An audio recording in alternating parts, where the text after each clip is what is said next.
नमस्कार मंडळी, संक्रांतीच्या सर्वांना हार्दिक शुभेच्छा. आज आहे भोगीचा दिवस, तर आपण भोगीची भाजी बनवणार आहोत.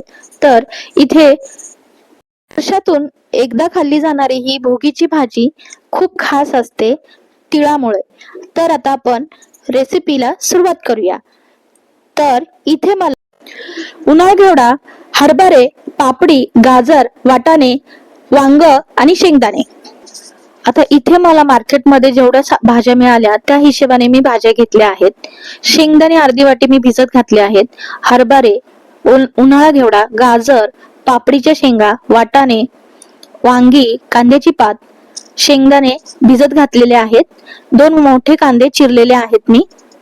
तर सर्व भाज्या मी अशा पद्धतीने घेतलेल्या आहेत. गॅसवर आपण कढई ठेवली आहे. वांगे पाण्यामध्ये घातलेले आहेत कापून. तर आपण गॅसवर कढई ठेवली आहे. कांदा छान भाजून घेण्यासाठी आपण चवीनुसार मीठ घालणार आहोत. ध्यानात घ्या, आपल्याकडे भरपूर भाज्या आहेत, त्यामुळे मीठ आपण त्याच हिशोबाने घालणार आहोत. आता छान असा कांदा आपण गुलाबी रंगावर परतून घेऊया. मंडळी, महाराष्ट्रामध्ये भोगीमध्ये खूप साऱ्या भाज्या घातल्या जातात. आता इथे मला हैदराबादला जेवढ्या पद्धतीत मला भाज्या मिळाल्या मार्केटमध्ये त्या मी घेऊन आले. आता आपण घरगुती मसाला घालणार आहोत, घाटी मसाला. या भाज्यांमध्ये आपण जास्त मसाले किंवा फापट पसारा, वाटण बिटण घालणार नाही आहोत. ही भाजी एक साधी आणि पारंपरिक पद्धतीने करणार आहोत. त्यामुळे मी जास्त ह्याच्यामध्ये फापट पसारा किंवा कुटण, घालण, वाटण असं काही घातलेलं नाहीये. तर बेसिक अशा पद्धतीने आता आमच्या भागात अशाच पद्धतीने केली जाते. लाल तिखट छान परतून घेतलं आपण. आता ह्या भाज्या मी धुवून घेतलेल्या आहेत, त्या आता घालून घेतल्या.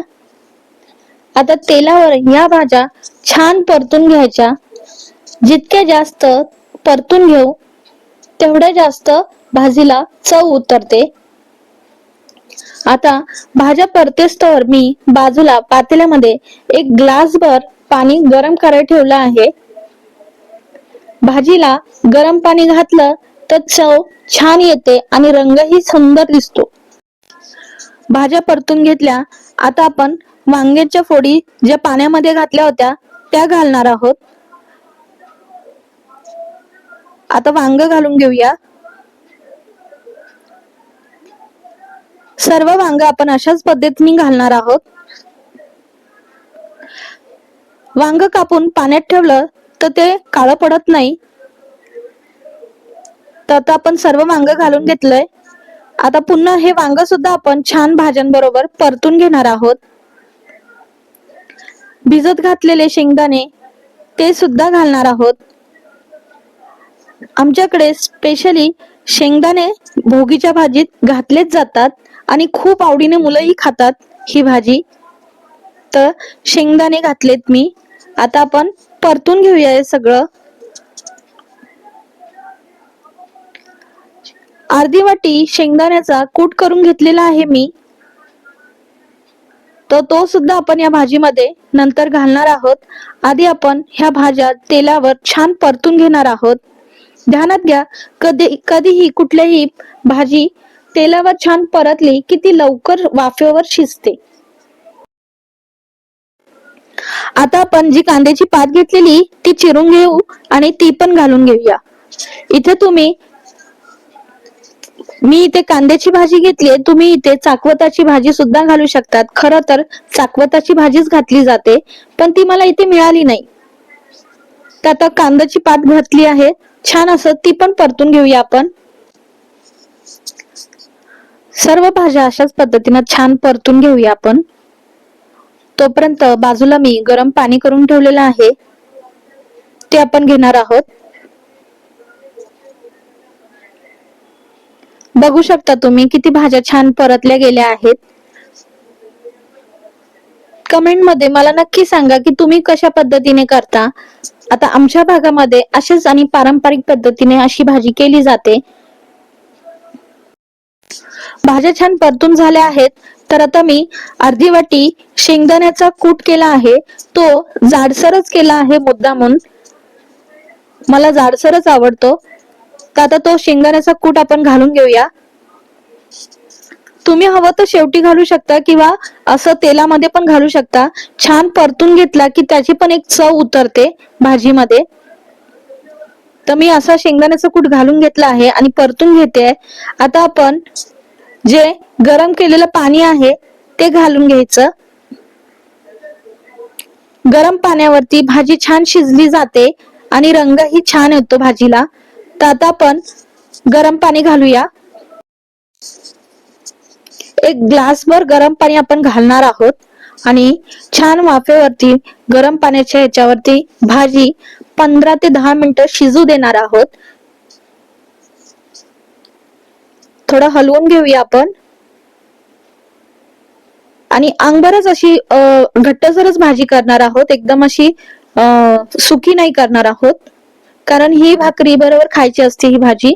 तर भाकरी सोबत अशी भाजी घास बसतो, त्यामुळे ओलसर भाजी ही करायची.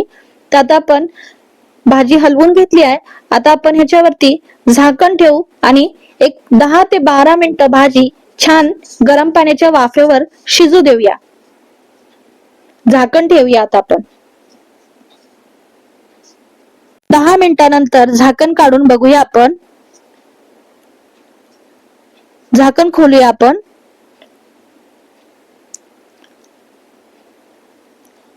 मंडळी, तुम्हाला सर्वांना संक्रांतीच्या हार्दिक शुभेच्छा.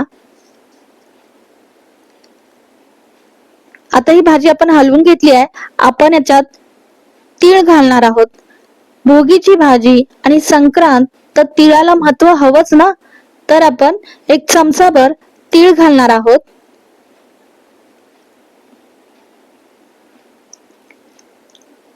बघू शकता तुम्ही, भाजी आपली शिजलेली आहे. तीळ घालूया आपण. एक चमचाभर तीळ घालायचे. बारीक चिरलेली हिरवी कोथिंबीर सुद्धा घालणार आहोत. तुमच्या आवडीनुसार तुम्ही तीळ घालू शकता, किती घालायचं ते.